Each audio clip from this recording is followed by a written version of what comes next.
Expression यानी अभिव्यक्ति करने की स्वतंत्रता।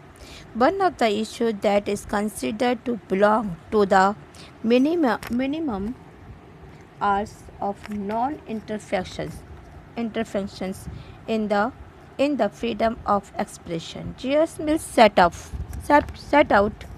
good reason why the freedom to expression should not be restricted. This is to be a case of decision.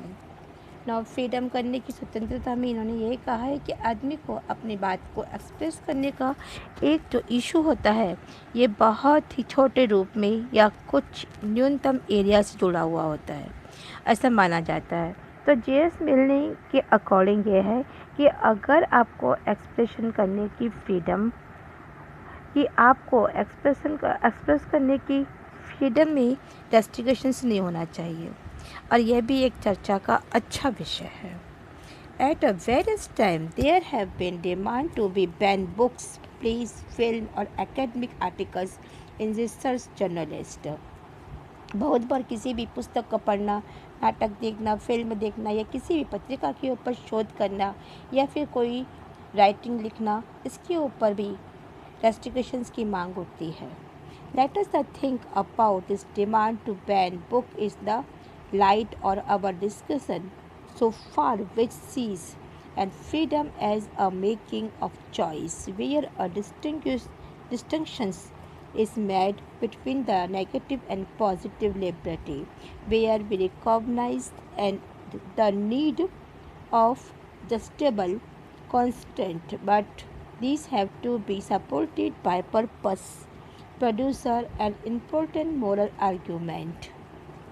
कई बार हमने देखा है किसी फिल्म को लेकर के, किसी भी प्ले को लेकर के या किसी भी ये बुक को लेकर के ऐसा होता है कि एकेडमिक आर्टिकल्स वगैरह भी होते हैं, इनके ऊपर रेस्ट्रिक्शंस की मांग होती है। किसी बुक पर अगर रेस्ट्रिक्शंस लगाने की मांग होती है तो हमने ये देखा है कि अभी तक हमने फ्रीडम को लेकर के फ्रीडम के रूप में जहाँ तक पॉजिटिव और नेगेटिव फ्रीडम की बात है तो इसके बीच में भी अंतर माना गया है, और जहाँ हमने फ्रीडम को जस्टिफाई लिमिटेशन के अंदर लगाने की ज़रूरत को स्वीकार किया है, साथ साथ यह भी माना है कि लिमिटेशन को एक उचित प्रोसेस के द्वारा जहाँ पर इम्पोर्टेंसी हो और साथ ही हमारे जो नैतिक तर्क होते हैं या मोरल वैल्यूज़ होती है इसकी सपोर्ट की ज़रूरत पड़ती है।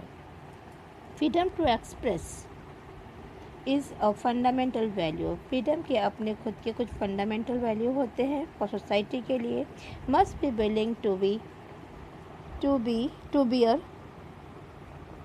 Beer some inconvenience to protect it from people who want to restrict it and remember पॉलिटिफेयर statements.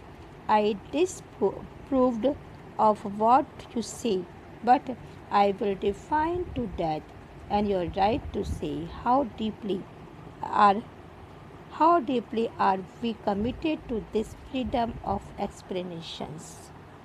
अब जहाँ तक एक्सप्लेनेशन की बात है तो हमने नेगेटिव एंड पॉजिटिव ये दोनों ही फ्रीडम के बीच में अंतर को देख लिया, साथ ही यह भी देखा कि कितनी हमारी न्याय की सीमाएं होनी चाहिए या जस्टिस कहाँ तक लगाना स्वीकार होता है। साथ साथ ये भी माना कि जो लिमिटेशन होती है उसका एक प्रोसेस होना चाहिए और इसको एक मॉरल सपोर्ट भी मिलना चाहिए। तो एक्सप्रेशन के लिए फ्रीडम एक बुनियादी वैल्यू होती है जो कि लोगों द्वारा इसको लिमिटेशन जो लोग इसको लिमिट करना चाहते हैं उनसे बचने के लिए सोसाइटी में कुछ सहन करने के लिए भी तैयार रहना चाहिए। जहाँ असुविधाएं होती है वहाँ पे सहन करने की तैयारी। तो भारतीय के अनुसार तुम जो कहती हो मैं उसका सपोर्ट करता हूँ और लेकिन मैं मरते दम तक तुम्हारे कहने का जो राइट है उसका बचाव भी करूँगा। हम इस अभिव्यक्ति को या एक्सप्रेशन को फ्रीडम से इतनी डीपली से संबंध है से जुड़े हुए हैं कि जो वह कहता है उसके अकॉर्डिंग हम प्रतिबद्ध हो जाते हैं।